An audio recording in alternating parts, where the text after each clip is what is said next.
Fuck.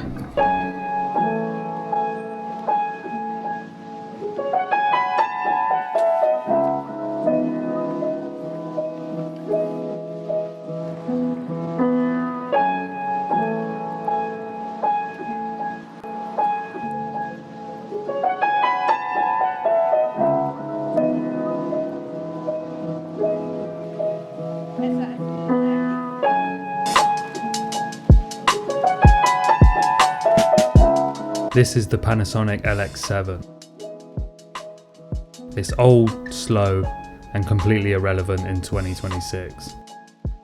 And so I took it out for a day to see if it's any good. There was a time when cameras like this were everywhere, and I guess now they're slowly being replaced by our smartphones. But using something like the Panasonic LX7 just feels different. Still has manual dials, doesn't have a touch screen, you won't be receiving notifications.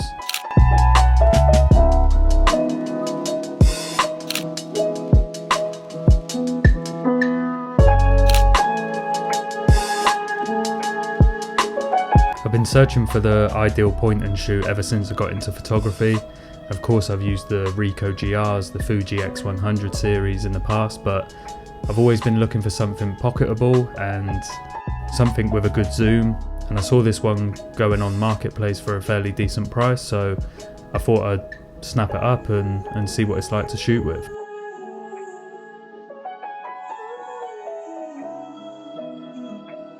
And one of the first things you'll notice when holding the camera is how dated it feels. It was released back in July 2012, but one of the big advantages of this camera is it does feature a Leica 24-90mm equivalent lens, and when shooting in RAW, it does produce some nice sharp images.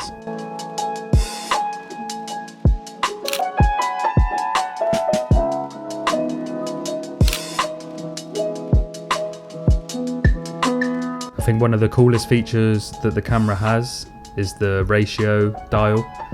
So it just sits on the front of the lens and you can change your aspect ratio of what you want to shoot in.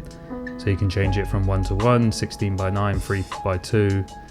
And I was having some fun playing around with this, but I did keep it in the 1:1 ratio because I like the square images.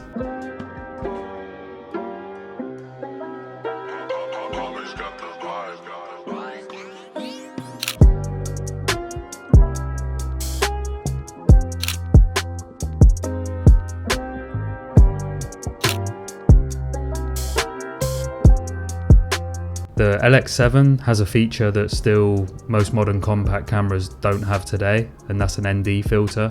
And I wanted to have a play around with this, see if I could get some slow shutter speed shots until this happened.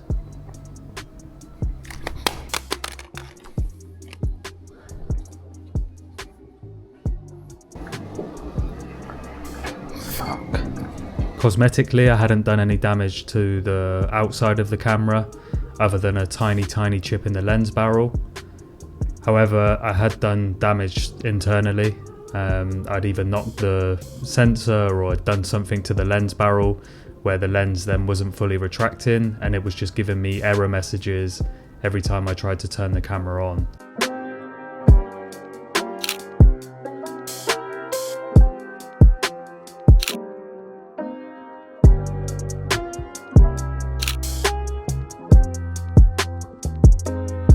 So yeah, that was quite an abrupt way to end my morning of shooting with the LX7. And as much fun as I was having with the camera, of course there's always going to be the limitations with these older cameras, and there was quite a few that I came across, such as the struggles in low light, the autofocus speed, the LCD screen not being so bright, and obviously not having a flip out screen or a tilt screen.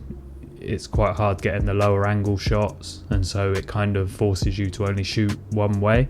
However, that being said, I do believe that every photographer should have one of these cameras in their photography bag. It's quite a cool way just to document your everyday life, or just get some of those candid shots that you're not necessarily going to get when pulling out a big DSLR or a big mirrorless camera.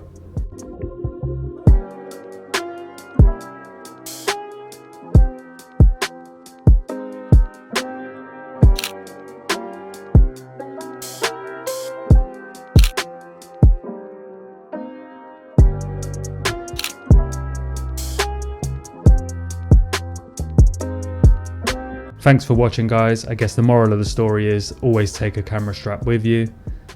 If you could give the channel a sub, give this video a like, it would be massively appreciated, and I'll see you in the next one.